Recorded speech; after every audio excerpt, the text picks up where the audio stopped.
Chattanooga got rated one of the worst cities for healthy choices. A recent ad from the Todd Gardenhire campaign is all about helping grocery stores get started in Chattanooga's poorest neighborhoods. During our conversation about why it's important to have a store with healthy options, he said this. The obesity rate in the inner city is bigger than anywhere else because what do? They go to a 7-Eleven or a convenience store and there's fried chicken, so they get a fried chicken on the way home, eat dinner or that. That's the worst thing you can eat. I mean, it's good. I love fried chicken, but that's the worst thing you can do. Gardenhire says he has spoken to local African-American leaders about the changes they want to see. Gardenhire says those leaders want CPD to hire more local black officers. He criticized CPD Chief David Roddy for his hiring practices. They either don't listen to the community or they don't care.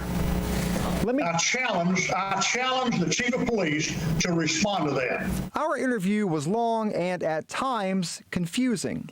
At one point, Gardenhire described a hypothetical scenario involving a young black police officer patrolling in his own neighborhood. And they see one of their neighbors drunk, driving. They grab them, throw them on the ground, arrest them. And listen closely. Do you throw them in jail for the rest of their life?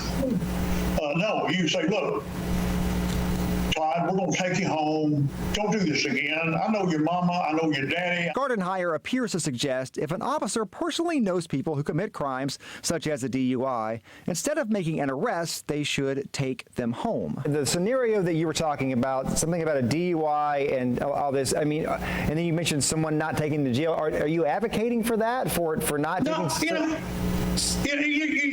You don't throw somebody on the ground, throw handcuffs on them, everybody pile on because they were drinking. That's my point. That's my point. Okay. If somebody's driving, somebody's driving the car DUI, that's a different story. I didn't say that. But as you saw in that story, that's exactly what he said. We reached out to CPD for comment on Gardenhire's criticism. They tell me they're working on an official response.